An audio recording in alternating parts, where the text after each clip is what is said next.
கங்கை கரை தோட்டம் பக்கத்தில் ஒரு ஆசிரமம். அங்கே ஒரு பெரியவர் தங்கியிருக்கிறார். அவர் தான் ராமகிருஷ்ண பரமஹம்சர். அந்த ஆசிரமம் இருந்த இடம் கரக்பூர். வங்காளத்தில் பொதுவாக எல்லோரும் மீன் சாப்பிட்றது உண்டு. கங்கையில் குளிச்சுட்டு கையில் ஒரு மீனோடு வர்றது வழக்கம். இவர் இருக்கிற இடத்துக்கு கங்கையில் படகு வழியாக வரணும். அப்படி தான் எல்லோரும் வருவாங்க. வர்றவங்கள ஒன்று கூட்டி ஆன்மீக விஷயங்களை பற்றி பேசிக்கிட்டு இருப்பார். ஒவ்வொரு நாள் ஒவ்வொருத்தர் நகரத்துக்கு போகணும். வரும்பொழுது மீன் கொண்டுக்கிட்டு வரணும். அதுக்கு ஒரு அட்டவணையே உண்டு ஆசிரமத்தில். அது பிரகாரம் ஒரு நாள் சுவாமி யோகானந்தர் படகில் போனார். படகை செலுத்தினவங்க ராமகிருஷ்ணரையும் சுவாமி யோகானந்தரையும் மற்றவங்களையும் பித்தர்கள் அப்படின்னு சொல்லி ஏளனமாக பேசினாங்க. அவங்க என்ன பைத்தியம் பிடிச்சவங்க அப்படிங்கிறது மாதிரி. சுவாமி யோகானந்தருக்கு ரொம்ப மென்மையான இதயம். இவங்க இப்படி கண்ணாபின்னான்னு பேசுகிறத பார்த்தா மீனை வாங்கிட்டு திரும்புகிறப்போ என்ன நடக்குமோ அப்படிங்கிற பயம் வேறு வந்துட்டுது அவருக்கு. அவ்வளவு மென்மையானவர். இதை தெரிஞ்சுக்கிட்ட ராமகிருஷ்ணர் யோகானந்தா இங்கே வா அப்படின்னு கூப்பிட்டார். இவர் கண்ணீரை தொடச்சிக்கிட்டே கிட்ட போனார். சொன்னார், ஐயா, படகு ஓட்டுறவங்க உங்களை பற்றி மோசமாக பேசுகிறாங்க. என்ன திட்டினா பரவாயில்ல, ஆனால் உங்களை அவங்க திட்டுறாங்க. அதை என்னால் தாங்கிக்க முடியல அப்படின்னார். இதை கேட்டதும் ராமகிருஷ்ணருக்கு கோபம் வந்துட்டு தான். என்னது, உன்னுடைய குருவை பற்றி அவங்க மோசமாக பேசும்பொழுது நீ சும்மா இருந்தியா? வெளியில் போ அப்படின்னு விட்டார். குரு நிந்தனை செய்கிறப்போ அதை கேட்டுக்கிட்டு சும்மா இருக்கலாமா? குரு நிந்தனையை கேட்டால் பாவம் இல்லையா? என்னை தூற்றும்போது அவங்க பாவம் செய்கிறாங்க. அதை கேட்டுக்கிட்டு நீ சும்மா இருந்தால் நீயும் பாவம் செய்கிற அப்படின்னாராம். அடுத்த நாள் சுவாமி நிரஞ்சனானந்தர் போக வேண்டிய நாள். இவர் படகுல போகும்பொழுதும் அதே மாதிரி நடந்து தான். அவங்க மோசமாக பேச ஆரம்பித்தாங்க, திட்ட ஆரம்பித்தாங்க. அப்படி கேலி பண்ண ஒருத்தனை இவர் என்ன பண்ணார், பலார்னு கன்னத்தில் அரைஞ்சிட்டார். இன்னொருத்தனை கங்கையில் தூக்கி எறியறதுக்கும் தயாராகிட்டார். அதுக்கப்புறம் அவங்க யாரும் வாயை திறக்கலை. மீன் வாங்கிட்டு வர்றப்பவும் படகுல ஒரே அமைதி. அவ்வளவு பயம் அவங்களுக்கு. ராமகிருஷ்ணர் கூப்பிட்டு விசாரித்தார் என்ன நடந்ததுன்னு. இவர் சொன்னார், அவர் யோகானந்தா போகும்பொழுது என்ன நடந்ததோ அப்படியே தான் இப்போவும் நடந்தது. குரு நிந்தனை செய்கிறத கேட்டுக்கிட்டு நான் சும்மா இருப்பேனா? ஒருத்தனை அப்படியே அரைஞ்சுட்டேன், இன்னொருத்தனை ஆற்றுல தூக்கி போட்டுருவேன்னு பயமுறுத்தினேன், அவ்வளவுதான் அப்படின்னாராம். இப்போவும் ராமகிருஷ்ணருக்கு கோபம் வந்துட்டு தான். என்ன இது, அணியறது காஷாயம், இருக்கிறது ஆசிரமம், உனக்கு இவ்வளவு கோபம் வந்ததுன்னா அப்புறம் என்னத்துக்கு ஆசிரமத்தில் இருக்கணும்? பிரம்மச்சாரி எப்பவும் அமைதியாக இருக்கணும் அப்படின்னு அறிவுரை சொன்னாராம் ராமகிருஷ்ணர். அப்போ இவர் கேட்டாராம், ஏங்க அவருக்கு ஒரு விதமான அறிவுரை சொன்னீங்க, எனக்கு வேறு விதமாக அறிவுரை சொல்கிறீங்க, இதில் எது உண்மை அப்படின்னு கேட்டிருக்கார். இதுக்கு ராமகிருஷ்ணர் சொன்ன பதில் என்னென்னா, அட அசடே, சக்கரத்தில் காற்று அதிகமாக இருந்தால் குறைக்கணும், குறைச்சலாக இருந்தால் கூட்டணும்.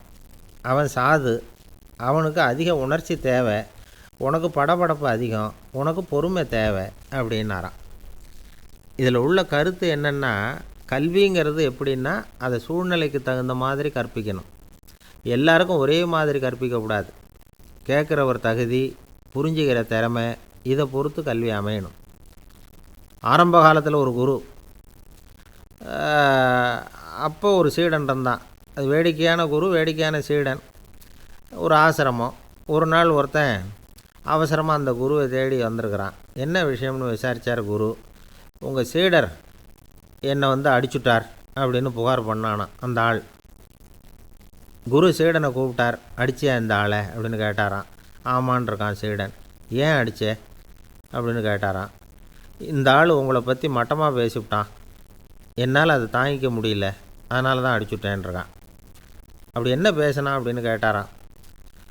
உன்னுடைய குருநாதர் இப்போல்லாம் அர்த்தமில்லாமல் பேச ஆரம்பிச்சுட்டார் அப்படின்னு சொல்லிவிட்டான், அதனால தான் அடிச்சுட்டேன் அப்படின்னானான். அதுக்காக அடித்தே அப்படின்னாரான். நான் அதுக்காக அடிக்கலை குருவே, இப்போல்லாம் நீங்கள் அர்த்தம் இல்லாமல் பேசுகிறதாக அவன் சொல்கிறான், அப்படின்னா இதுவரைக்கும் நீங்கள் அர்த்தத்தோடு பேசினதாகத்தானே அர்த்தம், அது தப்பு தானே, அதனால தான் அடித்தேன் அப்படின்னானான். ஒரு இலக்கிய கூட்டம் ஏற்பாடு பண்ணியிருக்கிறோம், நீங்கள் அவசியம் அதில் பேசணும் அப்படின்னு கேட்டுக்கிட்டார் ஒருத்தர். வேணாங்க, 4 பேருக்கு முன்னாடி நிற்கிறதுனா எனக்கு ரொம்ப கூச்சமாக இருக்கும் அப்படின்னாரு இவர். ஏன் சார், இன்னமும் குழந்த மாதிரி கூச்சப்படுறீங்களே அப்படின்னார் அவர். அவரை ஒரு மாதிரியாக சமாளித்து அனுப்பி வச்சுட்டு அதுக்கப்புறம் அதை பற்றி இவர் யோசித்து பார்த்துருக்கார். சில நிபுணர்கள் எழுதியிருக்கிறத படித்தும் பார்த்துருக்கிறார். மனோதத்துவ நிபுணர்கள் என்ன சொல்கிறாங்க தெரியுமா? 10லேருந்து 20% குழந்தைகள் பிறக்கிறப்பவே கூச்ச சுபாவம் கொண்டதாக தான் இருக்குதாம். ஒரு தாத்தா தன்னோட பேரப்பிள்ளைய ஆசையாக கூப்பிடுறார் விளையாட்டு காட்ட, அதை அழுதுகிட்டு ஓடி போகுது. ஒரு அம்மா தன்னோட பிள்ளைய பள்ளிக்கூடத்தில் சேர்க்கறதுக்காக கூப்பிட்டுக்கிட்டு போகிறாங்க. அந்த புள்ள அம்மாவோட முந்தானையில் ஒளிஞ்சிக்கிட்டு வெளில வரமாட்டேங்குது. இவங்களையெல்லாம் எப்படி சமாளிக்கிறது? குழந்தைகளோட கூச்ச சுபாவத்தை போக்குறது எப்படி? இதுக்கு நிபுணர்கள் சில யோசனைகளை சொல்லியிருக்கிறாங்க. மற்றவங்களுக்கு முன்னாடி என் பையனுக்கு கூச்சம் ரொம்ப அதிகம் சார், மற்றவங்க பார்த்தா ரொம்ப வெக்கப்படுறான், இப்படி சொல்கிற அப்பாக்கள் உண்டு. என் பையன் புது மனுஷால பார்த்தா அட்டையாக ஒட்டிக்குவான் சார் அப்படின்னு சொல்கிற அப்பாக்களும் உண்டு.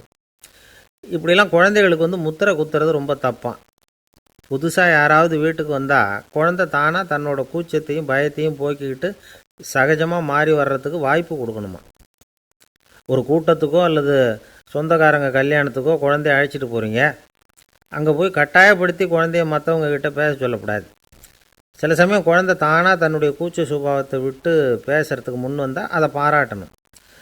குழந்தை கலகலப்பு இல்லாமல் மௌனமாக இருந்ததுன்னா அதையும் கண்டுக்கக்கூடாது. குழந்தை பேச ஆரம்பித்தா அதை ஆர்வத்தோடு கவனிக்க தெரியணும். கலந்து உரையாடுற பழக்கத்தை வீட்லேயே ஆரம்பிக்கலாம். கேட்டதுக்கு பதில் சொல் அப்படின்னு நீங்கள் அதிகாரம் பண்ணிகிட்டு இருக்கக்கூடாது. அது குழந்தைக்கு பேசுகிற சந்தர்ப்பத்தை குறைச்சிருமா. இப்போ நாம் அதிகாரம் பண்ணால் கேலி செய்கிற பழக்கம் குழந்தைகளை ரொம்ப பாதிச்சிருமா. பெரியவங்களானதுக்கு அப்புறமும் சில பேர் கூச்சத்தோடவும் பயத்தோடவும் இருக்கிறதுக்கு இதுதான் காரணம். சின்ன வயசில் அவங்கெல்லாம் ஏதாவது கேலிக்கு ஆளாகி இருப்பாங்க. 2வது குழந்தை மூத்த குழந்தைய கேலிக்கு ஆளாகிற சந்தர்ப்பங்களை கண்டு கேலி பண்ணினா அது இளம் நெஞ்சங்களை விட்டு நீங்கிறதே இல்லையா. எப்பவும் குழந்தையோட நடை உடை பாவனைகளை பற்றி சொல்லிக்கிட்டே இருக்கக்கூடாதான். அதுவே கூச்ச சுபாவத்தை கொண்டுட்டு வந்துடுமா. அப்பா எங்கேன்னு யாராவது கேட்டால் இது மாதிரி இன்ன காரியத்துக்காக வெளியில் போயிருக்கார், இத்தனை மணிக்கு திரும்பி வருவார் அப்படின்னு சொல்கிற அளவுக்கு குழந்தைகளை பழக்கப்படுத்தி வைக்கணும். ஃபோன்லேயே யாராவது விசாரித்தா கூட இது மாதிரி பதில் சொல்லு அப்படின்னு சொல்லணும். சின்ன சின்ன மீட்டிங்கில் 4 வார்த்தை பேச தயார் பண்ணலாம். ஒரு கடையிலையோ அல்லது ஹோட்டல்லையோ ஏதாவது விவரம் கேட்கணும்னா உங்கள் குழந்தைய தைரியமாக அனுப்புங்க. குழந்தைகள் பணிவாகவும் பொறுமையாகவும் விவரம் கேட்குறப்போ கூச்ச சுபாவம் தானாக போயிடும். சின்ன வயசுலேயே இப்படிலாம் பழக்கப்படுத்தினா தான் வருங்காலத்தில் தைரியமாக இந்த சமுதாயத்தில் வாழ முடியும். இல்லைன்னா 60 வயசுலேயும் அடுப்பங்கரையை விட்டு வெளில வர்றதுக்கு கூச்சப்பட்டுக்கிட்டு தான் இருக்க வேண்டியிருக்கும். இந்த காலத்து பிள்ளைங்க எவ்வளவோ பரவாயில்ல, எதுக்கும் தயங்குறதில்ல, கூச்சப்படுறதில்ல. ஒரு அம்மா அடுப்பங்கரையிலேருந்து சத்தம் போட்டாங்க, டேய் ராமு, தயவு பண்ணி அந்த டிவியை நிறுத்துறா, அந்த பெண்ணோட குரல் மகா மோசம், அடுப்பங்கரையில் இருக்கிற என்னாலேயே அதை சகிச்சிக்க முடியல அப்படின்னாங்களாம். உடனே பையன் கொஞ்சம் கூட தயங்காமல் பதில் சொல்கிறான், அம்மா, இந்த குரல் டிவியிலேருந்து வரல, எதிர்த்த விட்டு மாமி தான் இங்கே வந்திருக்கிறாங்க, அவங்க தான் இப்போ என்னோட பேசிக்கிட்டு இருக்கிறாங்க அப்படின்னு நான். ஒரு ஊரில் ஒரு இளைஞன் இருந்தான். ஒரு நாள் அவன் ஒரு குருவை தேடிக்கிட்டு புறப்பட்டான். ஊரை விட்டு வெளியில் போனான். போகிற வழியில் ஒரு காடு. அந்த காட்டில் ஒரு மரத்தடியில் ஒரு பெரியவர் உட்காந்துருக்கிறார். அமைதியாக மௌனமாக அவர் அமர்ந்திருக்கிறார். இந்த பெரியவரை விசாரிக்கலாம், குருவை தேடி கண்டுபிடிக்கிறதுக்கு இவர் ஏதாவது ஒரு வழி சொல்லி கொடுப்பார் அப்படின்னு நினச்சிக்கிட்டு அவரை நெருங்கினான். ஐயா, எனக்கு ஒரு குரு தேவை, எங்கே கிடைப்பார், அவரை எப்படி அடையாளம் கண்டுபிடிக்கிறது, அதை பற்றி ஏதாவது விவரம் சொன்னீங்கன்னா நான் கண்டுபிடிச்சிக்குவேன் அப்படின்ட்டுருக்கான். பெரியவர் நிமிர்ந்து பார்த்தார். தம்பி, அது ரொம்ப சுலபம், அவர் வயசானவராக இருப்பார், என்னை விட சுமார் 30 வயசு அதிகமாக இருக்கும், அவர் ஒரு மரத்தடியில் தான் உட்காந்துருப்பார் அப்படின்ட்டுருக்கான். சரிங்க பெரியவரே, அது என்ன மாதிரியான மரம், எப்படி இருக்கும் அப்படின்னு கேட்டிருக்கான். பெரியவர் அந்த விவரங்களையும் சொல்லியிருக்கிறாரு. அது மட்டும் இல்லை, சந்திக்கிற நாள், நேரம், வினாடி முதற்கொண்டு எல்லா விவரங்களையும் துல்லியமாக சொன்னாராம். இவ்வளவு விவரங்களை இவரால் எப்படி சொல்ல முடியுது அப்படின்னு இவனுக்கு ஆச்சரியம். இருந்தாலும் அந்த பெரியவர் கடைசியாக ஒரு விவரம் சொன்னார். அது என்ன தெரியுமா, எப்படியும் நீ அவரை சந்திக்கிறதுக்கு ஒரு 30 வருஷம் ஆகும் அப்படின்னு சொல்லிவிட்டாராம். ரொம்ப நன்றிங்க பெரியவரே அப்படின்னு சொல்லிவிட்டு அந்த இளைஞன் புறப்பட்டுருக்கான். இப்போ அவனுக்கு குரு பற்றின விவரம் எல்லாம் கிடச்சிட்டுது, சந்திக்கிற நேரமும் தெரிஞ்சுட்டுது. ஆனால் 30 வருஷம் அவரை தேடி அலைய வேண்டியிருக்குமே. அவன் தேட ஆரம்பித்தான். காடு மலை எல்லாம் சுற்றி அலைஞ்சான். பல வருஷங்கள் தேடினான், அழுத்து போயிட்டான். கடைசியில் அவனுக்கும் வயசாகிட்டுது. கடைசியில் தன்னுடைய சொந்த ஊருக்கே திரும்பி போய்கிட்டு இருந்தான். அங்கே ஒரு மரத்தடியில் அவன் தேடிக்கிட்டு இருந்த குருநாதர் கிடைச்சார். யார் அவருன்னா, 30 வருஷத்துக்கு முன்னாடி வழி சொல்லி கொடுத்தாருல அதே பெரியவர். அவருக்கு இப்போ 30 வயசு அதிகமாக இருந்தது. அதே மரம், அன்னைக்கு பெரியவர் சொன்ன அடையாளம் இப்போ பொருத்தமாக இருந்தது. இப்போ அந்த பெரியவர் சொன்னார், சரியாக வந்து சேர்ந்துட்டேன், வா, உனக்காக தான் நான் இவ்வளவு காலமும் காத்துக்கிட்டு இருந்தேன் அப்படின்னாராம். என்ன சொல்கிறீங்கன்றிருக்கான். 30 வருஷத்துக்கு முன்னாடி என்கிட்ட வந்தியே, அப்போவே என் காலம் வந்து முடிஞ்சு போயிருந்தது. அப்போவே என்ன உனக்கு அடையாளம் தெரியல, அதனால் இவ்வளவு காலம் உனக்காக காத்துட்ருக்கும்படி ஆகிட்டுது அப்படின்னாராம். ஐயா, அப்போவே நீங்கள் சொல்லியிருக்கலாமே, இதுதான் 30 வருஷம் கழித்து நீ சந்திக்க போகிற இடம், நான் தான் உன்னுடைய குரு அப்படின்னு சொல்லியிருக்கலாமே அப்படின்ட்டுருக்கான். அந்த பெரியவர் சிரிச்சுக்கிட்டே இதுக்கு பதில் சொன்னாராம். நான் எவ்வளவோ விவரமாக தான் சொன்னேன், நீ சரியாக புரிஞ்சிக்கல. காரணம், அப்போது நீ போதுமான அளவுக்கு பக்குவம் பெற்றிருக்கவில்லை. அதனால் புரியும் சக்தி இல்லாமல் போயிட்டுதப்போ 30 ஆண்டு காலம் நீ அலைஞ்சி தெரிஞ்சிருக்கிற, அது காரணமாக இப்போ உனக்கு அந்த பக்குவம் வந்துட்டுது. அதனால தான் அடையாளம் காண முடிஞ்சுது, நானே உன்னுடைய குரு அப்படின்னாராம். இதிலேருந்து என்ன தெரியுதுன்னா, ஆன்மீகத்தில் மாணவனாக சேர்றதுக்கு கூட ஒரு பக்குவத்தன்மை தேவைப்படுது. ஒரு பெரிய ஞானி, அவர்கிட்ட சீடனாக இருக்க ஒருத்தன் வந்தான், எதிரில் நின்னான். ஞானி அவனை வெகு நேரம் உற்று பார்த்தார். அப்புறம் சொன்னார், சீடனாக இருக்கிறது ரொம்ப சிரமம்னார். நான் தயாராக இருக்கிறேன்னா. அது இன்னமும் சிரமமாச்சே, இங்கே வந்து குருவாக இருக்கிறது மட்டுமே சுலபம் அப்படின்னாராம். அப்படின்னா நான் குருவாகவே ஆயிடுறேன் அப்படின்னானா. இது போலவே இந்த காலத்தில் கதை ஒன்று உண்டு. ஒரு பள்ளிக்கூடத்தில் வகுப்பு ஆசிரியர் மாணவனை திட்டிக்கிட்டு இருந்தார். டேய், நீ 100க்கு 10 மார்க்கு தான் வாங்கிக்கிட்டு இருக்க, இவ்வளவு மோசமாக நீ படித்தா கடைசியில் மாடு மேய்க்கிறது கூட லாய்க்கு இல்லாதவனா ஆகிடுவேன், அதுக்கப்புறம் என்ன செய்ய போகிற அப்படின்னாராம். பையன் தலையை சொரிஞ்சிக்கிட்டே சொன்னானா, சார் அப்படின்னா ஒன்று செய்கிறேன் அப்படின்னானா. இவர் கேட்டிருக்கார், என்ன செய்ய போகிறேன்னு. வேறு என்ன சார், உங்களை மாதிரி ஒரு ஆசிரியர் ஆகிடுறேன் அப்படின்னானா. ஒருத்தர் அவசரமாக போய்கிட்டு இருந்தார். எங்கே போய்கிட்டு இருக்கீங்க அப்படின்னு கேட்டார் ஒரு பெரியவர். கடைக்கு போகிறேன் சார், சாமான் வாங்கிறதுக்கு அப்படின்னார். அங்கே போகிறதுக்கு முன்னாடி தெரிஞ்சிக்க வேண்டியதெல்லாம் தெரிஞ்சுக்கிட்டீங்களா அப்படின்னு கேட்டார் பெரியவர். கடைக்கு போய் காசை கொடுத்து ஒரு பொருளை வாங்கிட்டு வரப்போகிறோம், இதில் தெரிஞ்சிக்க வேண்டியது என்ன இருக்குது அப்படின்னார் அலட்சியமாக. இப்போ அந்த பெரியவர் பேச ஆரம்பித்தார். இந்த உலகத்தில் எந்த ஒரு செயலில் இறங்குறப்பவும் நாம் நல்லா ஆலோசனை பண்ண வேண்டிய விஷயம் 5 அப்படின்னார். உதாரணமாக, ஒருத்தன் கடைக்கு போய் ஏதோ ஒரு பொருளை வாங்கிட்டு வர போகிறான்னு வச்சுக்கோங்களேன். அப்போ கூட அவன் வந்து 5 விஷயங்களை பற்றி தெரிஞ்சுக்க வேண்டியிருக்குது அப்படிங்கிறார் அவர். முதல்ல அந்த பொருள் எப்படிப்பட்டது அப்படிங்கிறத தெரிஞ்சுக்கணும். ரெண்டாவதாக தன்னை பற்றியும் தெரிஞ்சுக்கணும். அப்போ தான் அந்த பொருள் தனக்கு தேவையா இல்லையா அப்படிங்கிறத புரிஞ்சுக்க முடியும். மூணாவதாக தெரிஞ்சுக்க வேண்டியது ஒன்று இருக்குது. அது என்னென்னா, அந்த பொருளை அடையிறதுக்கு வழி என்ன அப்படிங்கிறத தெரிஞ்சுக்கணும். அதாவது எவ்வளவு பணம் கொடுத்தா அது கிடைக்கும், இது மாதிரியான விஷயங்கள். நாலாவதாக அந்த பொருளை அடையிறது மூலமாக நாம் அடையக்கூடிய பயன் என்ன அப்படிங்கிறதையும் உணரணும். அஞ்சாவது, அந்த பொருளை அடையிறதுல இருக்கக்கூடிய தடை எது அப்படிங்கிறதையும் நாம் தெரிஞ்சுக்கணும். பெரியவர் பேசுகிறது ஏதோ தத்துவம் மாதிரி தெரியுது இல்லையா? தத்துவம்தான். அதாவது இப்படி உலகியல் வாழ்க்கையில் சின்ன சின்ன விஷயங்கள்லேயே நாம் 5 விஷயங்களை தெரிஞ்சுக்க வேண்டியிருக்குது. அது ரொம்ப அவசியமாக இருக்குது. பேரின்ப நிலைன்னு சொல்கிறாங்கள்ல, அது மாதிரி பெரிய சமாச்சாரங்கள்லேயும் இந்த 5 விஷயங்களை நாம் தெரிஞ்சுக்க வேண்டியிருக்குது. அதுக்கு பேர் என்னன்னா அர்த்த பஞ்சகம். வைணவ சமயத்தில் அர்த்த பஞ்சகம்ங்கிறது ரொம்ப பெரிய விஷயம். கடைக்கு போகிறது மாதிரி கடவுளை பார்க்க போகிறப்பவும் நாம் 5 விஷயங்களை தெரிஞ்சுக்கணுமா. முதல்ல பரம்பொருள் அப்படிங்கிறது என்ன, அதோட தன்மைகள் என்ன, இதை தெரிஞ்சுக்கணும். இதுக்கு பேர் என்னென்னா பரமாத்ம ஸ்வரூபம் அப்படின்னு பேர். ரெண்டாவது, நாம் யார், நம்மோட தன்மை என்ன அப்படிங்கிறத தெரிஞ்சுக்கணும். நான் யாருன்னு எனக்கே தெரியலைங்கிறப்போ இதை நான் சொல்கிறேன்னு இது என்னுடையதுன்னு சொல்கிறது தப்பு தானே. அப்புறம் மூணாவது விஷயம், பரம்பொருளை நாம் அடையிறதுக்கு வழி எது, இதை தெரிஞ்சுக்கணும். இது வந்து உபாய ஸ்வரூபம் அப்படின்னு பேர். நாலாவது விஷயம், நாம் அடைய வேண்டிய பயன்கள் என்ன அப்படிங்கிறத தெரிஞ்சுக்கிறது. இதுக்கு புருஷார்த்தம் அப்படின்னு பேர். அஞ்சாவது, அந்த பயனை வந்து அடைய விடாமல் தடுக்கிற தடைகள் யாவை அப்படிங்கிறத தெரிஞ்சுக்கிறது. இது வந்து விரோதி ஸ்வரூபம். இதைத்தான் தடையியல் அப்படின்னு சொல்கிறாங்க. அதாவது பரமாத்மாவை பற்றிய அறிவு, ஜீவாத்மாவை பற்றிய அறிவு, உபாயம் பற்றிய அறிவு, புருஷார்த்தம் பற்றிய அறிவு, இந்த 4 அறிவுக்கும் எதிரடையாக, அதாவது அதையெல்லாம் தப்பாக புரிஞ்சுக்கிறதால உண்டாகக்கூடிய அறிவு விரோதி ஸ்வரூபம். என்ன இது தகவலில் ஏதாவது கதை சொல்லுவீங்கன்னு பார்த்தா ஏதோ தத்துவம் பேசிக்கிட்டு இருக்கிறீங்களே அப்படின்னு நினைக்கலாம். இதுவும் தெரிஞ்சிக்க வேண்டிய ஒரு பெரிய விஷயந்தான். காதில் போட்டு வச்சா எப்போவாவது உபயோகப்படும். என்னுடைய நண்பர் ஒருத்தர் ஒரு நாள் என்கிட்ட சொன்னார், சார், அடுத்த மாதம் தஞ்சாவூரில் ஒரு கல்யாணம், போகிறதா வேண்டாமா அப்படின்னு ஒரே குழப்பமாக இருக்குது அப்படின்னார். நான் உடனே இந்த அர்த்த பஞ்சக உபதேசம் பண்ண ஆரம்பித்தேன். அவர் எல்லாத்தையும் பொறுமையாக கேட்டுவிட்டு, சரி சார், நான் போகிறதுன்னு முடிவு பண்ணிவிட்டேன்னார்.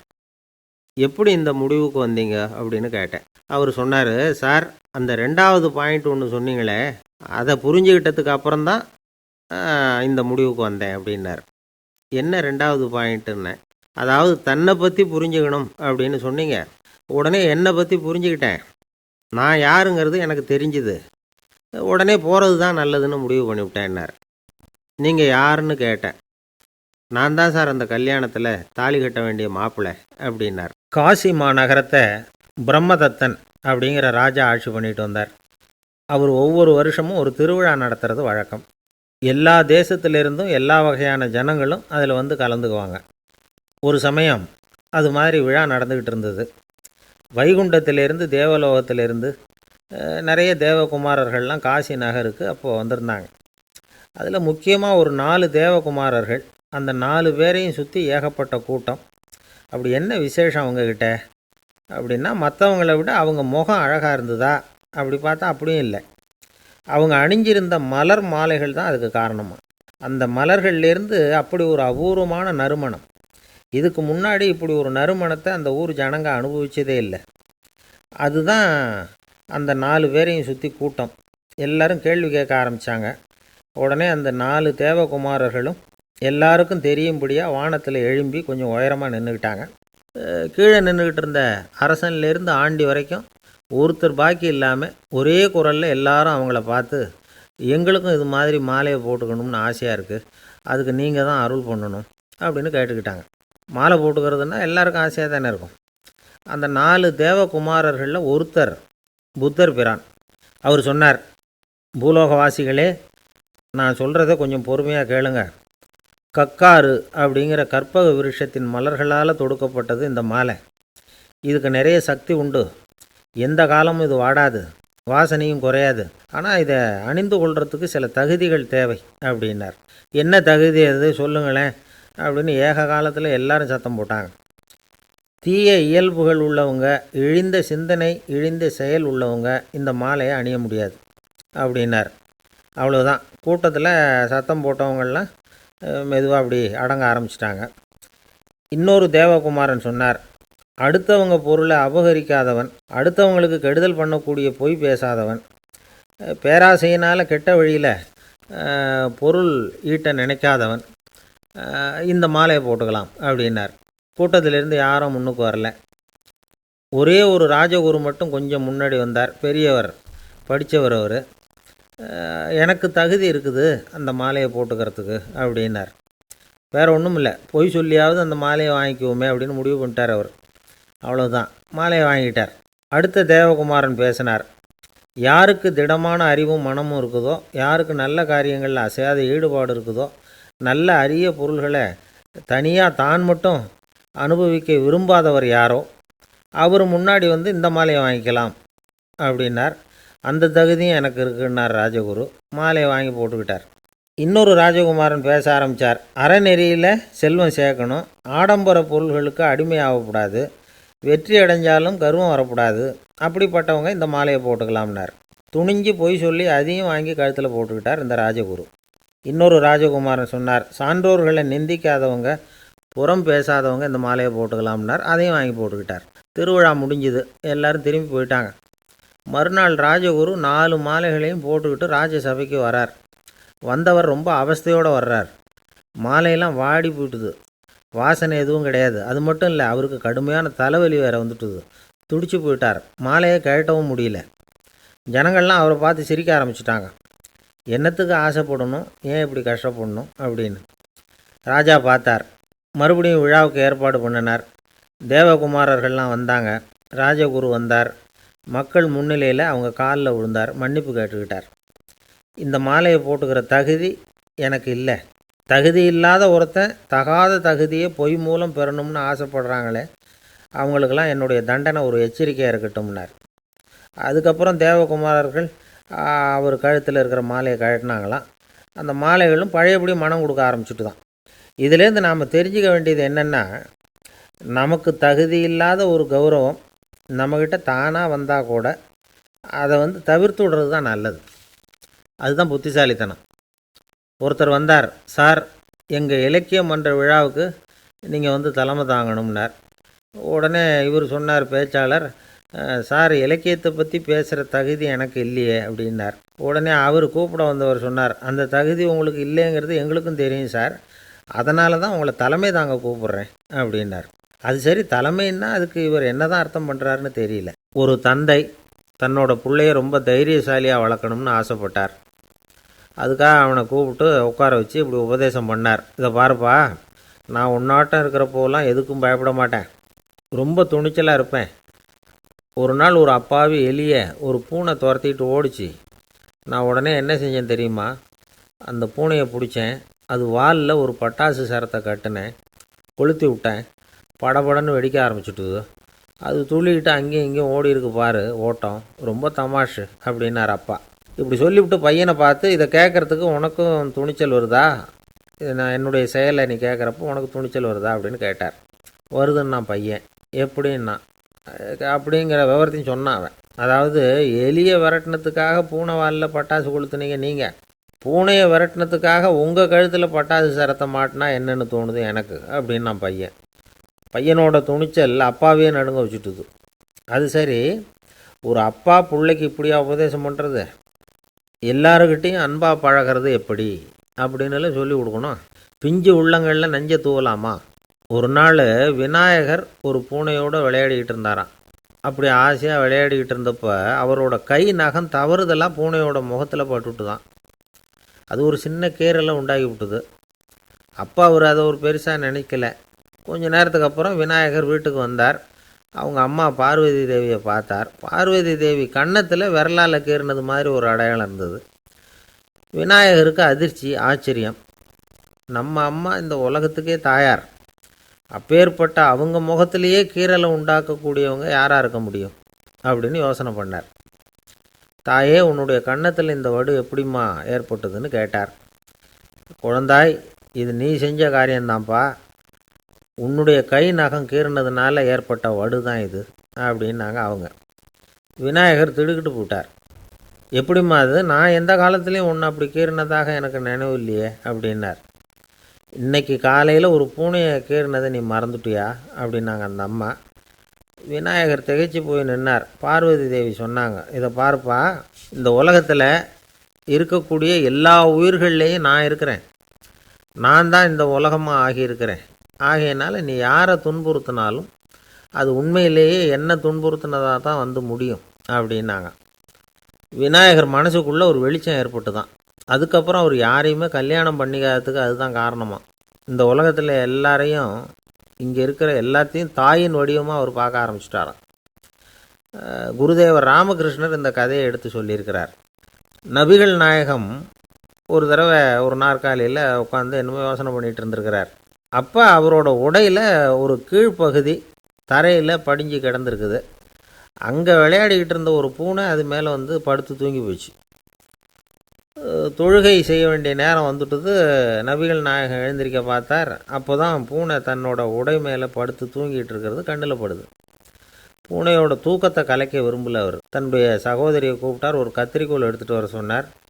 பூனை படுத்திருந்த உடைப்பகுதி மட்டும் இருக்குல்ல, அதை மட்டும் அதோட கத்திரிச்சு விட்டுட்டு அதுக்கப்புறம் அவர் எழுந்திரிச்சு தொழுகைக்கு போனாராம். அதாவது பிற உயிர்கள்கிட்ட எப்படி அன்பு காட்டணுங்கிறத பெரியவங்க எவ்வளவோ விதத்தில் நமக்கு எடுத்து காட்டியிருக்கிறாங்க. இருந்தாலும் எத்தனை பேர் மனசில் அதெல்லாம் உரைச்சிருக்குது?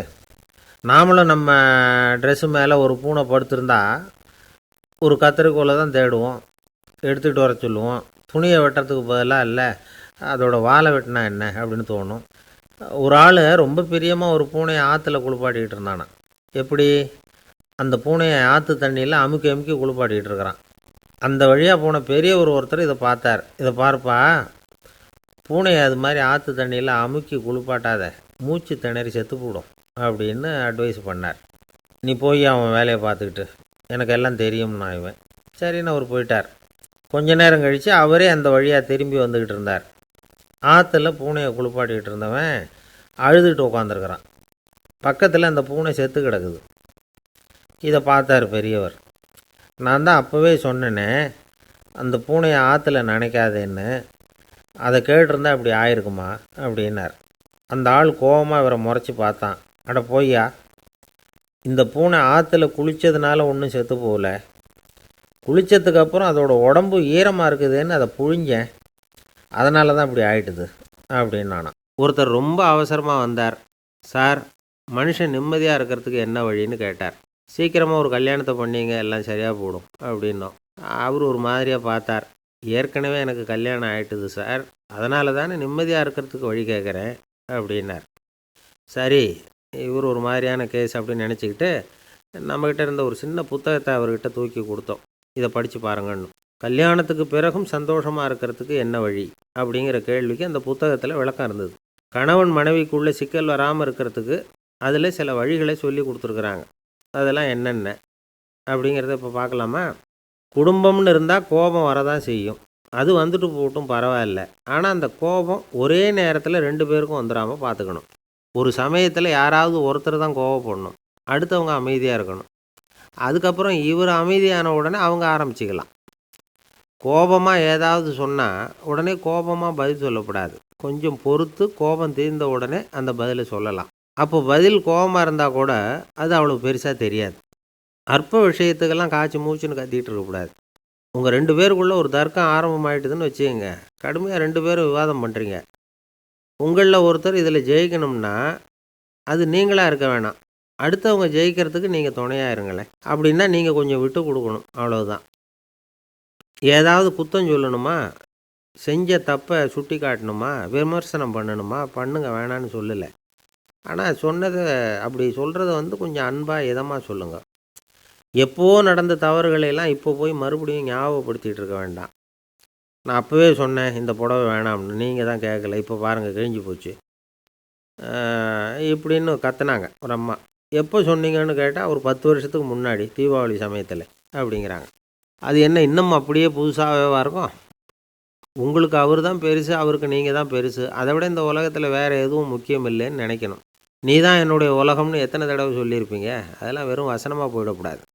ஏதாவது ஒரு பிரச்சனையை பற்றி கடுமையாக விவாதம் பண்ணிக்கிட்டு இருக்கீங்க, அதை அப்படியே பாதியில் விட்டுட்டு படுக்கைக்கு போயிடக்கூடாது. சொச்சத்தை நாளைக்கு பேசிக்கலாம்னு. அப்படி போனால் தூக்கம் வராது. பிரச்சனையை ஒரு முடிவு பண்ணிக்கிட்டு அதுக்கப்புறமா தூங்க போகணும். ஒரு நாளில் ஒரு தடவையாவது உங்கள் ஜோடியை பாராட்டி நல்ல விதமாக கனிவாக ஒரு வார்த்தை சொல்லணும் அப்படின்னு தீர்மானம் பண்ணிங்க. ஏதாவது தப்பு பண்ணிவிட்டிங்கன்னா பரவாயில்ல, அதை ஒத்துக்கிறதுக்கும் மன்னிப்பு கேட்குறதுக்கும் தயாராக இருக்கணும். அது ஒன்றும் கேவலம் கிடையாது. வீட்டுக்குள்ளே தானே கேட்க போகிறீங்க, வெளியில் யாருக்கு தெரிய போதும்? எப்படியோ உங்களுக்குள்ளே ஒரு சமரசம் ஆனால் சரி தான். ஒரு தகராறுன்னு எடுத்துக்கிட்டால் குறைஞ்சபட்சம் அதுக்கு 2 பேர் தேவை.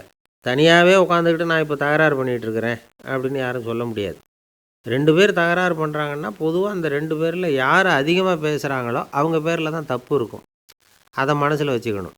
இதெல்லாம் தான் அந்த புத்தகத்தில் போட்டிருக்கிற வழிமுறைகள். இவ்வளவும் சரியாக வரலைன்னா அப்புறமா சொல்லுங்கள், வேறு புத்தகம் ஏதாவது இருக்கான்னு தேடுவோம். ஒரு கணவன் தன்னுடைய மனைவியை அழைச்சிக்கிட்டு ஒரு மனோதத்துவ டாக்டர்கிட்ட வந்தாராம். டாக்டர், எங்களுக்கு கல்யாணம் ஆகி 30 வருஷ காலமாக நாங்கள் ஒரு விஷயத்தில் கூட ஒத்து போனதில்லை அப்படின்னு ஆரம்பித்தார். உடனே அந்த அம்மா குறுக்கிட்டு, அது 30 வருஷம் இல்லை, 32 வருஷம் அப்படின்னாங்களாம். ஒரு ஆள் ராமகிருஷ்ணரை தேடி வந்தான். அவன் கையில் 1000 பொற்காசுகள் வச்சுருந்தான். அதை அவர்கிட்ட கொடுத்து இதை ஏற்றுக்கணும் அப்படின்னு ரொம்ப பணிவாக கேட்டுக்கிட்டான். அவர் பார்த்தார், இது எனக்கு தேவையில்லை, ஆனாலும் உன்னுடைய மனசை புண்படுத்துறதுக்கு நான் விரும்பலை, அதனால் நீ கொடுக்குறத வாங்கிக்கிறேன்னார். வாங்கிக்கிட்டார். அப்புறம் கேட்டார், இதை பாரு, இனிமேல் இதெல்லாம் என்னுடைய இது தானே அப்படின்னார். ஆமாம், அதையெல்லாம் நான் உங்களுக்கே கொடுத்துட்டேன் அவன். சரி, இப்போ நீ எனக்காக ஒரு காரியம் பண்ணணும்னார். என்ன செய்யணும்னு சொல்லுங்கன்னா, இந்த நாணயங்களையெல்லாம் எடுத்துக்கிட்டு போய் கங்கை நதியில் எரிஞ்சுட்டு வா அப்படின்னார். இவனுக்கு அதிர்ச்சியாக போச்சு. என்ன பண்ணுறது? இனிமேல் அது முடியாதுன்னு சொல்ல முடியாது. ஏன்னா அந்த நாணயங்களையெல்லாம் அவருக்கே கொடுத்துட்டான். இனிமேல் அதெல்லாம் இவனுடையது இல்லை. பேசாமல் அவ்வளவையும் அள்ளிக்கிட்டு ஆத்தங்கரைக்கு போனான். போனவன் ரொம்ப நேரம் திரும்பியே வரல.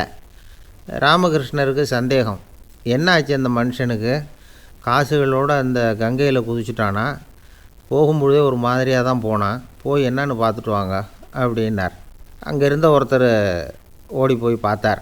அவர் போய் பார்க்கும்பொழுது அவன் அங்கேயே இருந்தான். அதுக்கப்புறம் அவர் திரும்பி வந்தார். வந்து விவரத்தை சொன்னார். அதாவது அவன் கங்கை கரையில் உட்காந்துக்கிட்டு ஒவ்வொரு நாணயமாக 1 2ன்னு எண்ணி எண்ணி வீசிக்கிட்டு இருக்கிறான்.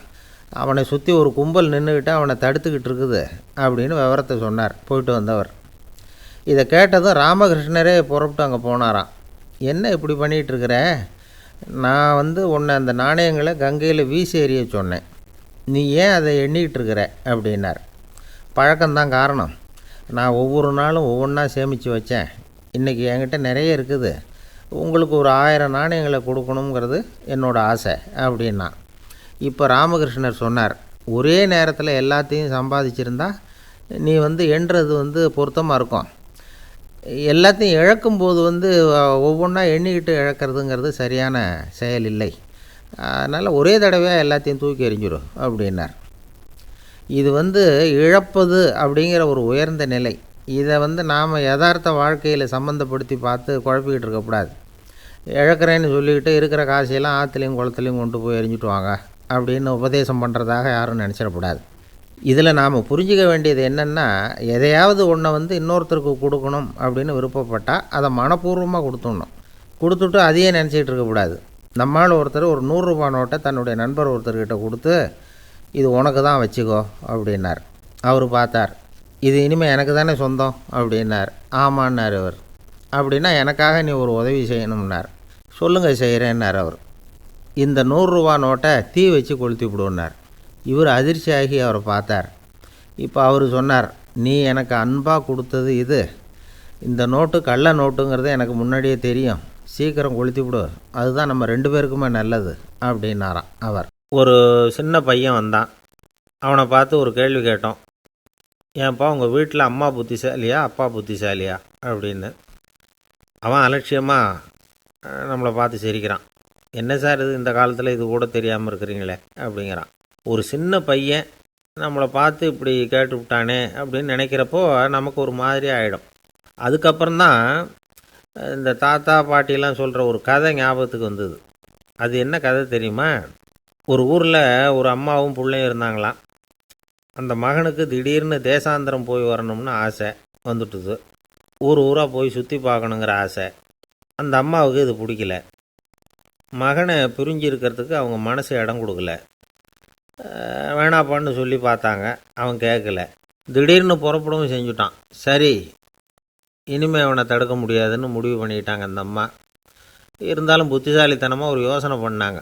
மகனை கிட்டத்தில் கூப்பிட்டாங்க. அவங்ககிட்ட சொன்னாங்க, இதை பாருப்பா, நீ தேசாந்திரம் போகிறதுன்னு தீர்மானம் பண்ணிவிட்ட, அதை நான் தடுக்கலை, போயிட்டு வந்துடும். ஆனால் போகிறதுக்கு முன்னாடி எனக்கு ஒரு வாக்குறுதி கொடுத்துட்டு போ அப்படின்னாங்க. போகிறப்போ ராத்திரியாக இருந்தாலும் பகலாக இருந்தாலும் சரி, புளிய மரத்து நிழலில் தான் தங்கணும். திரும்பி வர்றப்போ இரவும் பகலும் நீ வேப்ப மரத்து நிழல்லே தங்கணும் அப்படின்னாங்க. சரி, அப்படியே செய்கிறேன்னு சொல்லி வாக்குறுதி கொடுத்தான் பையன். புறப்பட்டு போனான். போகிற வழியில் புளிய மரத்து நிழல்லே தங்கினான், தூங்கினான். அப்படி போய்கிட்டே இருந்தான். 7ஆவது நாள் அவன் உடம்பு சுகமில்லாமல் போயிட்டுது. ரொம்பவும் பலவீனமாயிட்டான். இனிமேல் நடக்க முடியாதுங்கிற நிலைமை வந்துட்டுது. யோசித்து பார்த்தான். சரி, இதுக்கு மேலே போக வேண்டாம் அப்படின்னு முடிவு பண்ணிவிட்டு திரும்பி வர ஆரம்பிச்சிட்டான். திரும்பி வர்றப்போ வழியில் வேப்ப மரத்து நிழல்லையே தங்கி தங்கி வந்தான். நாளுக்கு நாள் உடம்பு சரியாக வந்துட்டுது. 7ஆவது நாள் வீட்டுக்கு சேர்றான். உடம்பு பழையபடியே கலகலப்பாயிட்டுது. பூர்ண சுகம். தேசாந்திரம் போன பையன் திரும்பி வந்துட்டானே அப்படின்னு அந்த அம்மா ஆச்சரியப்படலை. ஏன்னா அவங்களுக்கு தெரியும் இப்படி ஆகும்னு.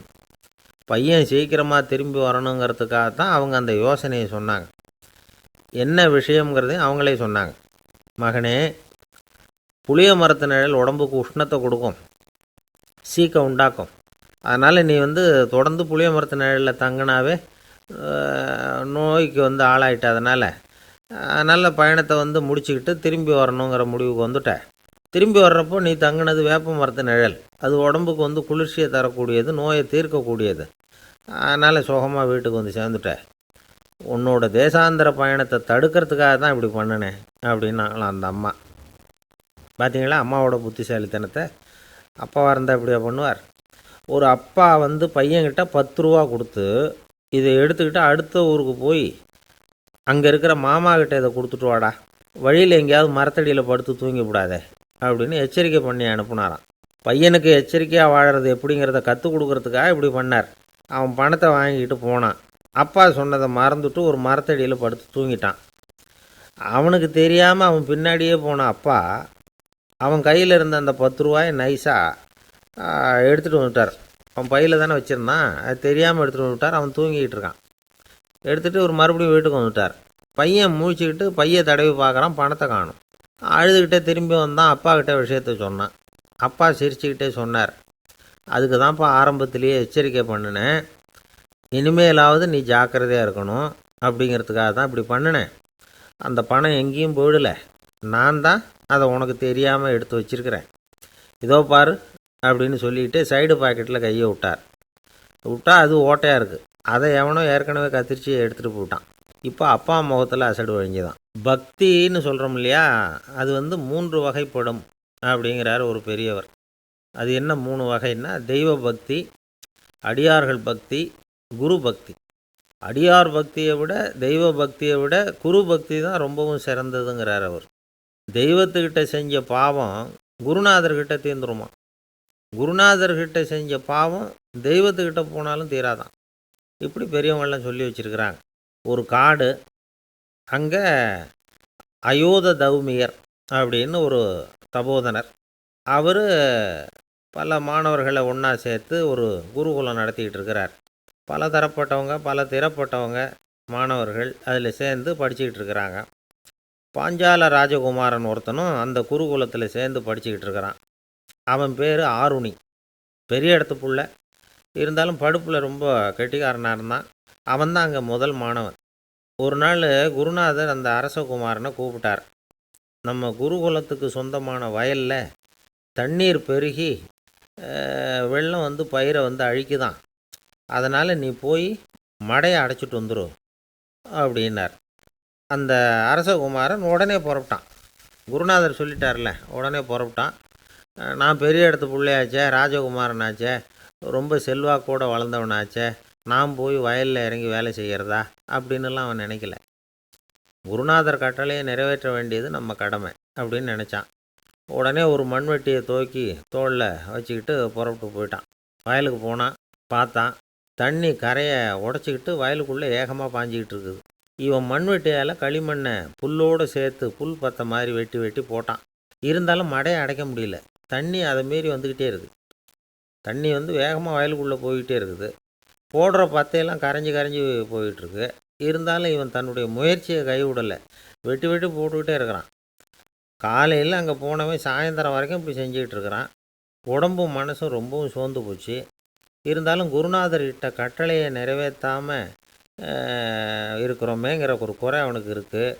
குரு கட்டளையை நிறைவேற்றாத நான் இன்னமும் இருக்கணுமா அப்படின்னு யோசனை பண்ண ஆரம்பிச்சிட்டான். என்ன செய்யலாம்னு பார்த்தான். நம்ம குருநாதர் இட்ட பணிக்காக இந்த உடம்பையே தியாகம் பண்ணலாம் அப்படின்னு முடிவு பண்ணான். தண்ணி பாயுதில், அதுக்கு குறுக்க விழுந்து அப்படியே மடையை அடைச்சிக்கிட்டு அப்படியே படுத்துட்டான். இது மற்றவங்களுக்கு தெரியாது. அன்னைக்கு ராத்திரி ஒரு விளக்கு முன்னாடி உட்காந்து குருநாதர் பிள்ளைங்களுக்கு பாடம் சொல்லி கொடுத்துக்கிட்டு இருக்கிறார். வரிசையில் இருக்கக்கூடிய ராஜகுமாரனை காணலை. நம்ம ஆருணி எங்கே போனா அப்படின்னு சொல்லி மற்ற மாணவர்களை விசாரித்தார். இப்போ அவங்க சொன்னாங்க, சுவாமி, அவன் காலையில் வயலுக்கு மடையை அடைக்கிறதுக்காக போனான், நீங்கள் தான் போக சொன்னீங்க, இன்னும் திரும்பி வரல அப்படின்னு அவர் பையன். குருநாதர் உடனே ஒரு தீவெட்டி எடுத்துக்கிட்டு மாணவர்களை அழைச்சிக்கிட்டு வயலுக்கு போனார். அங்கே போய் பார்த்தா ஆளை காணும். ஆருணி ஆருணின்னு சொல்லி சத்தம் போட்டு கூப்பிட்டு பார்க்குறார். நான் இங்கே இருக்கேன் குருநாதா அப்படின்னு காலுக்கு அடியிலேருந்து ஒரு சத்தம் வருது. குனிஞ்சு பார்த்தா அவன் மடையில் படுத்துருக்குறான். என்னப்பா இதுன்னார். காலையிலேருந்து இந்த மடையை அடைச்சி பார்த்தேன் சுவாமி, முடியல, அதனால் இப்படி குறுக்க படுத்துட்டேன். என்னை தாண்டறதுக்கு பயந்து போய் தண்ணியே தேங்கி நின்றுட்டுது அப்படின்னா. அவனுடைய குரு பக்தியையும் அவனை தாண்டறதுக்கு அஞ்சு நிற்கிற தண்ணி தேக்கத்தையும் பார்த்துட்டு எல்லாரும் ரொம்ப ஆச்சரியப்பட்டு போயிட்டாங்களாம். ஆருணி எழுந்திரிச்சு வா அப்படின்னு கூப்பிட்டாரான் குருநாதர். அவன் தண்ணீரை பொழந்துக்கிட்டு எழுந்திரிச்சு வந்தானான். அதனால் அவனுக்கு உத்தாலகன் அப்படின்னு ஒரு பேர். உத்தாலகன்னா தண்ணீரை பிளந்தவன் அர்த்தம். அந்த உத்தாலகன் மாதிரி இந்த காலத்து மாணவர்களுக்கும் குரு பக்தி வேணும் அப்படின்னு சொன்னோம் ஒரு பள்ளிக்கூடத்தில். உடனே நிறைய மாணவர்கள் எழுந்திரிச்சு நின்னாங்க. சார், நீங்கள் எங்களை இன்னமும் சரியாக புரிஞ்சுக்கலன்னு நினைக்கிறோம். அன்னைக்காவது ஒருத்தன் அப்படி இருந்தான், இன்றைக்கி ஏகப்பட்ட உத்தாலகர்கள் இருக்கிறோம். எங்கள் வாத்தியார் கட்டளை இட்டால் இப்போவே அது மாதிரி வயலுக்கு போய் மடையில் குறுக்கப்படுத்துக்கிறதுக்கு இந்த வகுப்பில் உள்ள அத்தனை பேரும் தயாராக இருக்கிறோம் அப்படின்னாங்க. அப்படியா அப்படின்னு சொல்லி கேட்டோம் ரொம்ப சந்தோஷமாக. ஒருத்தன் ரொம்ப அடக்கமாக எழுந்திரிச்சான்.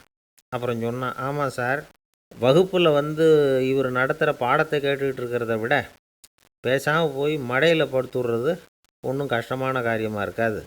அதனால தான் எல்லாரும் அங்கே போகிறேன்னு சொல்கிறோம் அப்படிங்கிறான். என்னுடைய நண்பர் ஒருத்தர், அவருக்கு ஜாதகத்தில் நம்பிக்கை உண்டு. அவரே ஜோசியமெல்லாம் பார்ப்பார்.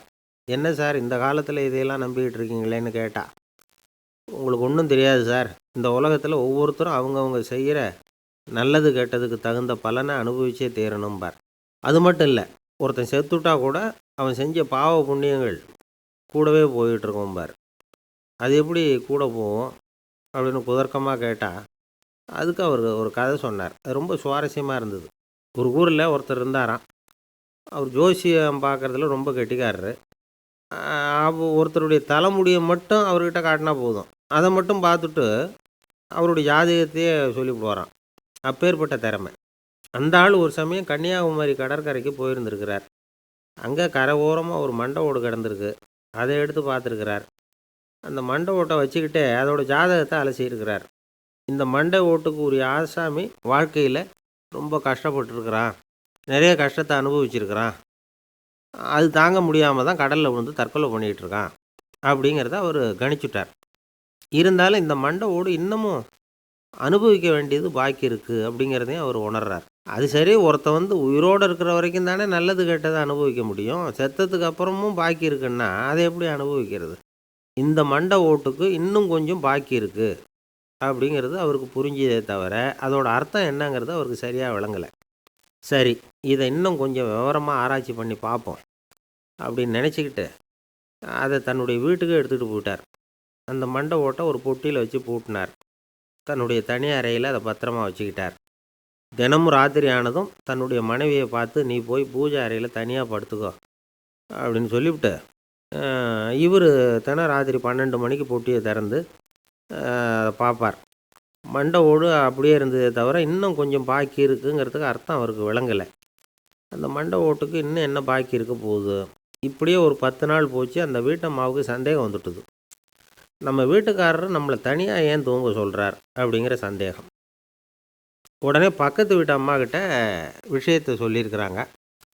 அந்த அம்மா உடனே, நீ கவலைப்படாத, நான் கண்டுபிடிச்சி சொல்கிறேன்னு சொல்லிவிட்டாங்களாம். அன்றைக்கி ராத்திரியே ஜன்னல் வழியாக எட்டி பார்த்துருக்குறாங்க. இந்த ஆள் மண்டை ஓட்டை கையில் வச்சுக்கிட்டு அதை திருப்பி திருப்பி அப்படியும் இப்படியும் பார்த்துக்கிட்டு இருந்தது தெரிஞ்சுட்டுது. மறுநாள் காலையில் அவரோட மனைவியை பார்த்தாங்க. ஏம்மா, உன் வீட்டுக்காரருக்கு நீ முதல் மனைவியா 2வது மனைவியா அப்படின்னு கேட்டாங்க. எனக்கு தெரிஞ்ச வரைக்கும் நான் ஒருத்தி தான் அவருடைய மனைவின்னாங்க. அப்படி இல்லை, நீ அவருக்கு 2வது மனைவி. முதல் மனைவியின் மண்டை ஓடு தான் அவர் கையில் இருக்குப்போ, அதை தான் அவர் தினமும் ராத்திரியில் எடுத்து பார்த்துக்கிட்டு இருக்கிறாரு அப்படின்னு விட்டாங்க அந்த அடுத்த வீட்டம்மா.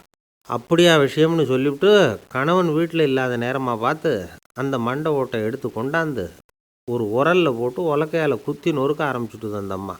வெளியே போயிருந்த அந்த ஆள் அப்போ தான் உள்ளே நுழைஞ்சார். மண்டை ஓடு உலக்கைக்கிட்ட குத்து வாங்கிட்டு இருக்கு. அது அனுபவிக்க வேண்டியது இன்னும் கொஞ்சம் பாக்கி இருக்குது அப்படிங்கிறதுக்கான அர்த்தம் எனக்கு இப்போ தான் புரிஞ்சுதுன்னாராம் அவர்.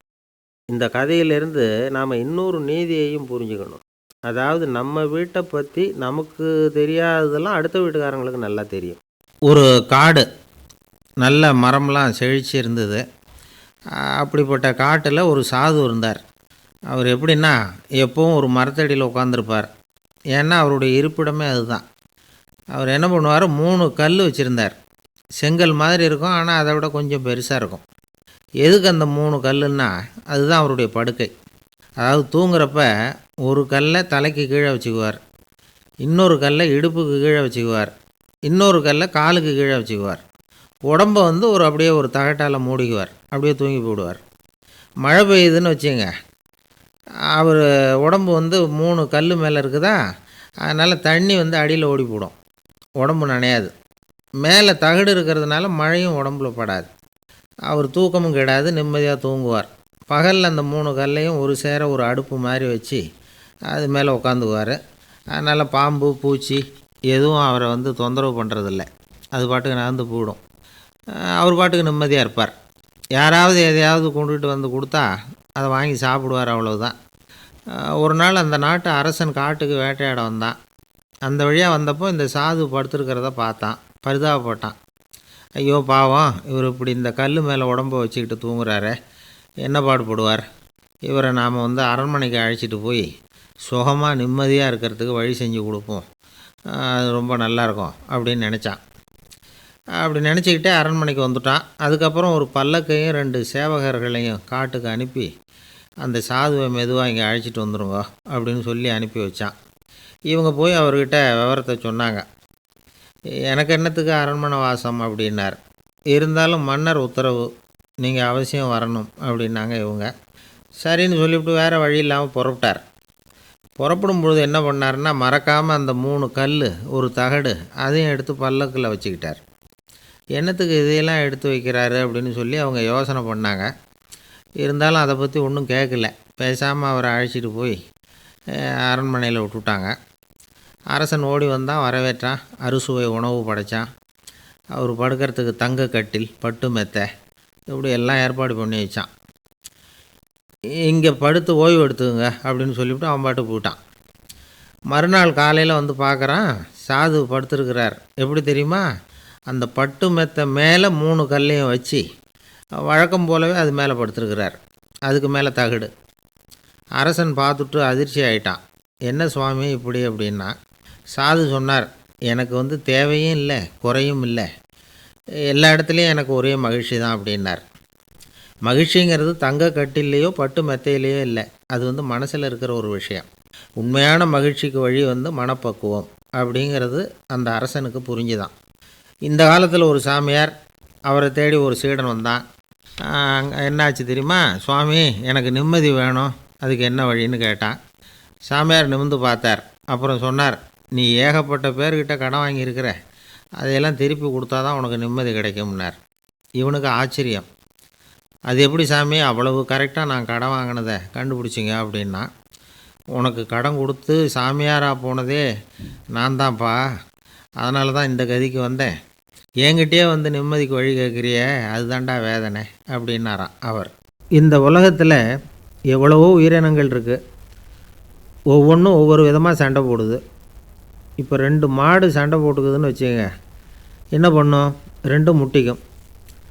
அதுக்கு சண்டை போடுறதுக்கு ஆயுதமாக உபயோகப்படுறது அதோட கொம்பு.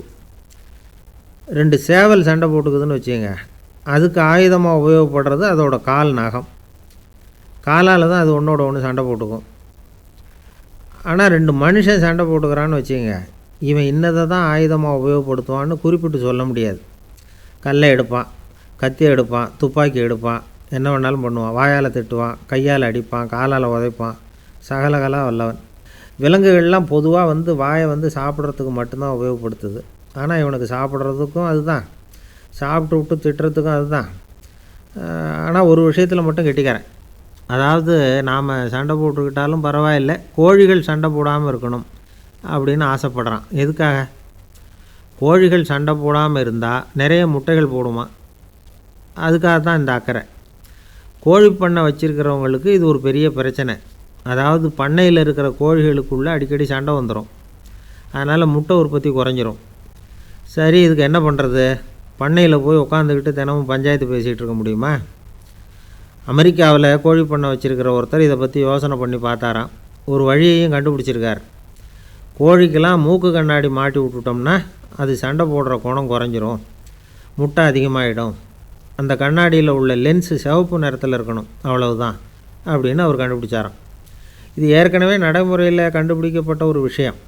ஆனால் எல்லா கோழிக்கும் சிவப்பு மூக்கு கண்ணாடி எப்படி மாட்டி விட்றது? அப்படியே மாட்டி விட்டாலும் அது நழுவாமல் இருக்கணுமே.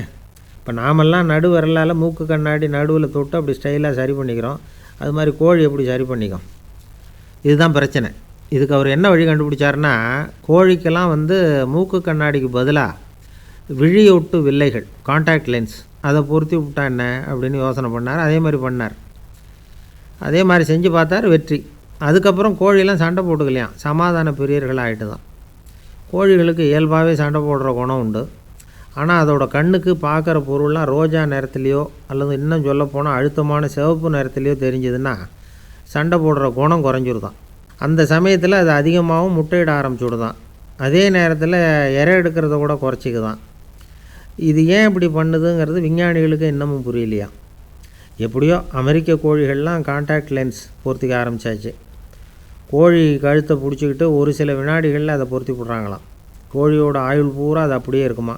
பண்ணையில் முட்டை உற்பத்தி குறைஞ்சா இது மாதிரி விஞ்ஞானபூர்வமாக பரிகாரம் தேடுறது தான் நல்லது. நமக்கு வேண்டியப்பட்ட ஒருத்தர் அவர் ஒரு கோழி பண்ணை வச்சுருந்தார். அந்த பண்ணையில் பாதி கோழி திடீர்னு செத்து போச்சு. உடனே ஒரு கால்நடை மருத்துவர்கிட்ட போக வேண்டியது தானே. அங்கே போகல. உள்ளூரில் மந்திரம் பண்ணிகிட்டு இருந்த ஒரு சாமியார்கிட்ட போனார். அவர் காலில் விழுந்தார். சாமி, என் பண்ணையில் பாதி கோழி செத்து போட்டுதுன்னார். சாமியார் யோசனை பண்ணார். சரி, பண்ணையில் வாசப்படி கிழக்கு பக்கமாக வச்சுருக்கியா மேற்கு பக்கமாக வச்சுருக்கியான்னு கேட்டார். கிழக்கு பக்கமாக இருக்குன்னார் அவர். அதுதான் தப்பு, மேற்கு பக்கமாக அதை மாற்று சரியாக போடும்னாராம். அதே போல் இவர் போய் மாற்றிவிட்டார். அப்பவும் பாதி செத்து போச்சு. மறுபடியும் சொன்னார், சாமி மறுபடியும் பாதி கோழி செத்து போட்டுதேன்னார். சரி, கூரை எப்படி போட்டிருக்க, ஓடு போட்டிருக்கியா இல்லை கீத்து போட்டிருக்கியான்னார். ஓடு போட்டிருக்கேன்னாராம் அவர். அதுதான் தப்பு, கீத்து போட்டுரும் சரியாக போடும்னாராம். சரின்னு போய் அதையும் மாற்றி பார்த்தார். மறுபடியும் போயிட்டுது, கோழி செத்து போச்சு. வந்தார். மறுபடியும் பாதி செத்து போச்சு சாமின்னு வந்தார். இவரும் யோசனையை மாற்றி மாற்றி சொல்லிகிட்டே இருக்கிறார். இப்படி அவரும் மாற்றி மாற்றி பார்த்தார். 6வது தடவையாக அவரை தேடிட்டு வந்தார். அந்த சமயத்தில் இவர் ரொம்ப தீவிரமாக யோசனை பண்ணி பார்த்துட்டு, அது சரிப்பா, நீயும் என்கிட்ட சளைக்காமல் வந்துக்கிட்டு இருக்கிற, நானும் யோசனை சொல்லிகிட்ருக்கேன். இப்போவும் உங்ககிட்ட சொல்கிறதுக்கு என்கிட்ட யோசனை நிறையா இருக்குது. ஆனால் சோதிக்கிறதுக்கு உங்ககிட்ட கோழி இல்லையே, என்ன பண்ணுறது அப்படின்னாராம் இவர். ஒரு நாள் ஒரு தகப்பனார் தன்னுடைய பிள்ளையை அழைச்சிட்டு வந்தார். சார், இவன் சரியாக படிக்க மாட்டேங்கிறான், பெரியவங்களை மதிக்க மாட்டேங்கிறான். நீங்கள் கொஞ்ச நாள் இவனுக்கு குருவாக இருந்து நல்ல விஷயங்களை சொல்லி கொடுத்தா தேவையில்லைன்னார். பெரியவங்களையும் மதிக்காதவன் எப்படி என்ன மதிக்க போகிறான் அப்படிங்கிறது நமக்கு யோசனை வரும் இல்லையா. வேணாங்க, என்னை விட்டுருங்க அப்படின்னோம். அவர் விட மாட்டேன்னு விட்டார். இல்லைன்னா அவரே சிஷ்யன் ஆகிடுவார் போல இருந்தது. சரி, வேறு வழி இல்லாமல் அந்த பையனையே என்னுடைய சீடனை ஏற்றுக்கிட்டு உபதேசமெல்லாம் பண்ண ஆரம்பித்தோம். அதாவது குரு பக்தின்னா அது எப்படி இருக்கணுங்கிறத பற்றி சொல்லி கொடுத்தோம் அவனுக்கு. சதமகர் அப்படின்னு ஒரு குரு இருந்தார். அவருக்கு ஒரு சீடர். அவன் பேர் துளசி சைதன்யன், நைஷ்டிக பிரம்மச்சாரி. தன்னுடைய குருவுக்கு எந்த நேரத்தில் எது தேவைங்கிறத புரிஞ்சுக்கிட்டு சேவை செய்கிறவன். ஆனால் இவனை பற்றி மற்ற சீடர்களுக்கு பொறாமல் வந்துட்டுது. இவன் மட்டும் இப்படி இருக்கானேன்னு உடனே குருக்கிட்ட போய் கோல் மூட்டினாங்க. அவன் சரியில்லை, அவன் நடந்துக்கிறது சரியில்லை, அப்படி இப்படின்னு எதையாவது சொல்லி. இருந்தாலும் இதையெல்லாம் அந்த குரு நம்பலை. அவருக்கு தெரியும் யார் யார் எப்படின்னு. துளசி சைதன்யன் பெருமையை மற்ற சீடர்களுக்கு உணர்த்தணும் அப்படின்னு நினச்சார். அதுக்கு ஒரு வழி பண்ணார். ஒரு நாள் சீடர்களை எல்லாம் கூப்பிட்டுக்கிட்டு ஒரு காட்டு வழியாக போய்கிட்டு இருந்தார். அங்கே ஒரு பெரிய மலை அருவி கொட்டிக்கிட்டு இருந்தது. குரு சீடர்கள் பக்கம் திரும்பினார். இந்த மலையின் மேலே இருந்து அந்த படுபாதாளத்தில் குதிக்கிறதுக்கு உங்களில் யார் தயார் அப்படின்னு கேட்டார். ஒரு சீடனும் ஆய திறக்கலை, ஒதுங்கி நின்றுக்கிட்டாங்க. பின்னாடி மூட்டை முடிச்சோடு வந்துக்கிட்டு இருந்தான் துளசி சைதன்யன். அவனை பார்த்தார். தபாருப்பா, நீ மேலே இருந்து அந்த அருவியில் குதி அப்படின்னார். அப்படியே செய்கிறேன் சுவாமின்னா ஓடி போய் பொத்துன்னு குதிச்சுட்டான். அடுத்த கணமே குருநாதர் தன்னுடைய யோக சக்தியால் பறந்து போய் அவன் கீழே விழுந்துடாமல் தாங்கி பிடிச்சி கொண்டுக்கிட்டு வந்துட்டார். மற்ற சீடர்களுக்கெல்லாம் ஒரு மாதிரி ஆயிட்டுது. அடுத்தபடியாக என்ன பண்ணலாம்னு யோசித்தாங்க இவனை மாட்டி விடுறதுக்கு. ஒரு நாள் வெத்தலை அடிக்கிற ஒரு சின்ன உரலையும் உலக்கையையும் எடுத்து ஒளிய வச்சுட்டாங்க. சதமகர் சன்னியாசி இல்லை, அவர் வெத்தலை போடுவார். பல்லு சரியில்லை, அதனால் இடித்து தான் வெத்தலையை போடணும். திடீர்னு வெத்தலை பாக்கு கேட்டார். வழக்கமாக உரலில் இடித்து தர்றது தான் துளசியின் பழக்கம். உரலை தேடினா கிடைக்கல, என்ன பண்ணுறது? குரு கேட்டுவிட்டாரே, குரு சேவை தானே முக்கியம். என்ன பண்ணால் வெத்தலை பாக்க தன்னுடைய வாயில் போட்டு முன்னும் அதை எடுத்து அவர்கிட்ட கொடுத்துட்டான். குரு எதையோ படிச்சுக்கிட்டே அதை வாங்கி வாயில் போட்டுக்கிட்டார். துளசி இன்றைக்கி தாம்பூலம் நல்லா இடிக்கப்பட்டிருக்கு, ருசியாக வேறு இருக்குது, அதை இடித்த பாத்திரத்தை என் கண்ணால் பார்க்கணும்னு ஆசையாக இருக்குன்னு விட்டார். அதை மட்டும் அனுப்பி போய் நீ வர வேண்டான்னு வேற சொல்லிவிட்டார். இதை கேட்டதும் துளசி தவிச்சு போயிட்டான். இவன் போகாமல் எப்படி வாயை மட்டும் அனுப்பி வைக்க முடியும்? இவன் தவிக்கிறத பார்த்ததும் மற்ற சீடர்களுக்கெல்லாம் மனசுக்குள்ளே ரொம்ப சந்தோஷம். துளசி கொஞ்சமும் யோசிக்கலை. வாழை எடுத்தான், தன்னுடைய தலையவே அப்படியே அறுத்து வெட்டி எடுத்தான். இன்னொரு சீடங்கிட்ட கொடுத்துட்டான், எடுத்துகிட்டு போன்னு சொல்லி. கொண்டுட்டு போய் குரு முன்னாடி வைக்கிறாங்க. அந்த தலையில் வாய் திறந்துருக்கு, வெத்தலை போட்டு முன்னு இருந்தது, தெரிஞ்சு போச்சு, சிவப்பாக இருந்தது. அவனுடைய குரு பக்தியை இப்போ எல்லாரும் ஒத்துக்கிட்டாங்க. அதுக்கப்புறம் குரு சதமகர் தன்னுடைய அற்புத திறமையினால் அந்த தலையை மறுபடியும் ஒட்ட வச்சுட்டார். துளசிக்கு உயிர் வந்துட்டுது. இப்படி ஒரு பெரிய கதை உண்டு. அதாவது துளசி சைதன்யன் அவனுடைய குரு பக்தி எப்படி அப்படின்னு கேட்டோம். ரொம்ப அபாரம் அப்படின்னு அந்த பையன் அடக்கமாக, சும்மா விளையாட்டுக்காக தான் அப்படி அவங்ககிட்ட கேட்டோம். ஏன்பா உன்னுடைய குரு பக்தியை என்கிட்ட காட்டுறதுக்கு உன்னோட கழுத்தை நீயே அறுக்கணும்னு நான் சொன்னால் அதை நீ செய்வியா அப்படின்னு கேட்டோம். என்னுடைய கழுத்தை நானே அறுக்க வேண்டிய அவசியம் இல்லை சார் அப்படின்னா அவன். ஏண்டான்னு, அதே காரியத்தை தான் இனிமேல் நீங்கள் தினமும் செய்ய போகிறீங்களே சார் அப்படிங்கிறான். ஒரு விவசாயி விதைக்கிறதுக்காக வயல்வெளி பக்கம் போகிறார். விதைகளை அள்ளி வீசினார். அப்போ என்ன ஆச்சுன்னா, சில விதைகள் பாதை ஓரத்தில் விழுந்தது, சில விதைகள் முள் செடிகள் மண்டி இருந்த புதருக்கு இடையில் விழுந்தது, சில விதைகள் நல்ல நிலத்தில் விழுந்தது. பாதை ஓரத்தில் விழுந்த விதை என்ன ஆச்சுன்னா, அதெல்லாம் பறவைகள் கண்ணில் போட்டுவிட்டுது. உடனே உட்காந்து கொத்தி தின்னுட்டு போட்டுது. அதிகமாக மண் இல்லாத பாறை பகுதியில் விழுந்த விதையெல்லாம் லேசாக வேர் விட்டு முளைக்க ஆரம்பிச்சிது. அதுக்கப்புறம் வேர் கீழேயும் ஆழமாக போக முடியல, மேலேயும் சூரிய வெப்பம் அதிகம் தாங்க முடியல, எல்லாம் காஞ்சி கருகி போட்டுது. புதர் பகுதியில் சில விதைகள் விழுந்தது இல்லையா, முள் செடிகள் காடாக மண்டி போயிருந்தது. அதனால் முளைச்சி வர்ற செடிக்கு நெருக்கடி அதிகமாக போட்டுது, சரியாக வளர முடியல, விளைச்சலும் சரியாக இல்லை. நல்ல நிலத்தில் விழுந்த விதைகள் மட்டும் நல்லா முளைச்சிது, நல்லா வளர்ந்தது, விளைச்சலும் பிரமாதமாக இருந்தது. இந்த கதையை சொல்லிவிட்டு கேட்க செவியுள்ளோர் கேட்கட்டும் அப்படிங்கிறார் இயேசு பெருமான். ஆமாம், இயேசு கடலில் நின்ற படகு ஒன்றில் உட்காந்துருக்கிறார். கடற்கரையில் ஏராளமான மக்கள் உட்காந்துருக்கிறாங்க. அந்த சமயத்தில் தான் இயேசு ஓமைகள் மூலமாக மக்களுக்கு பல உண்மைகளை சொல்லிகிட்டு இருக்கிறார். மக்கள் அந்த கதையை கேட்டுட்டு ஒன்றும் புரியாமல் முழிக்கிறாங்க. அதை கவனித்த இயேசு அந்த ஓமையை விளக்க ஆரம்பித்தார். இதில் அந்த விதைக்கிறவர் தான் இறைவன். அவருடைய வார்த்தைகளை விதைக்கிறார். அந்த வார்த்தைகளை கேட்கிற மக்கள் அந்த விழுந்த விதைகள் மாதிரி 4 வகையானவர்கள். சில பேர் பாதை ஓரத்தில் விழுந்த விதைகள் மாதிரி. இறைவன் வார்த்தைகளை அவங்க கேட்குறாங்க, ஆனால் தீய எண்ணங்கள் செய்கைகள் மூலமாக விதைக்கப்பட்ட வார்த்தைகள் அழிஞ்சு போடுது. இறைவன் வார்த்தைகளை கேட்ட உடனே மகிழ்ந்து போய் உடனே சில பேர் அதை ஏற்றுக்கிறாங்க. இவங்கெல்லாம் அந்த பாறை பகுதியில் விழுந்த விதைகள் மாதிரி. அதனால் இவங்கெல்லாம் வேறு இல்லாதவங்க, கொஞ்ச காலத்துக்கு இறை வார்த்தைகளுக்கு கீழ்ப்படிந்து நடப்பாங்க. அதனால் ஏதாவது இடைஞ்சல் ஏற்பட்டால் உடனே தடுமாறுவாங்க. தங்கள்கிட்ட இருக்கிற நல்ல பண்புகளை விட்டுட்டு பாவ வழிகளுக்கு போயிடுவாங்க. முள் செடிகளுக்கு இடையில் விழுந்த விதைகள் மாதிரி உள்ளவங்க யாருன்னா, இவங்களுக்கு உலக கவலை உண்டு, செல்வத்தின் மீது மயக்கம் உடையவர்கள். உலக ஆசைகள் இவங்களுக்குள்ளே பூந்துடுறதுனால அங்கே இருக்கிற நல்ல பண்புகள் மறைஞ்சு போயிடுது. அதனால் அவங்களும் உபயோகம் இல்லாதவங்களாக ஆயிடுறாங்க. நல்ல மனிதர்கள் நல்ல நிலத்தில் விழுந்த விதைகளுக்கு ஒப்பானவர்கள். இவங்க இறை வார்த்தையை கேட்குறாங்க, அதை ஏற்றுக்கிறாங்க, அவங்களும் நல்லபடியாக வாழுறாங்க, அடுத்தவங்களுக்கும் உபயோகமாக இருப்பாங்க. இதுதான் இயேசு சொன்ன விளக்கம். நல்ல வார்த்தைகளை கேளுங்கள், நல்ல வார்த்தைகளை ஏற்றுக்கொள்ளுங்கள், அடுத்தவங்களுக்கு உபயோகமாக இருங்க. இதுதான் பெரியவங்கள்லாம் நமக்கு சொல்லுகிற உபதேசம். ஒரு அப்பா தன்னுடைய மகனுக்கு உபதேசம் பண்ணார். இதை பாருப்பா, நல்ல வார்த்தைகளை கேட்கணும், எப்போதுமே மகன் அப்பா பேச்சை கேட்குறது நல்லது அப்படின்னாராம். நீ ஏதாவது ஒரு தப்பு பண்ணால் என் தலையில் ஒரு முடி நரைச்சி வெள்ளையாக போடும்பா, நீ செய்கிற ஒவ்வொரு தப்புக்கும் என் தலையில் ஒவ்வொரு முடி வெள்ளையாயிடும் அப்படின்னாராம். பையன் யோசித்தான், அப்பா இப்போ தான் எனக்கு புரியுது, தாத்தாவோட தலைமுடி பூராவும் வெள்ளையாக இருக்கிறதுக்கு என்ன காரணங்கிறது எனக்கு இப்போ தான் புரியுது அப்படின்னானா.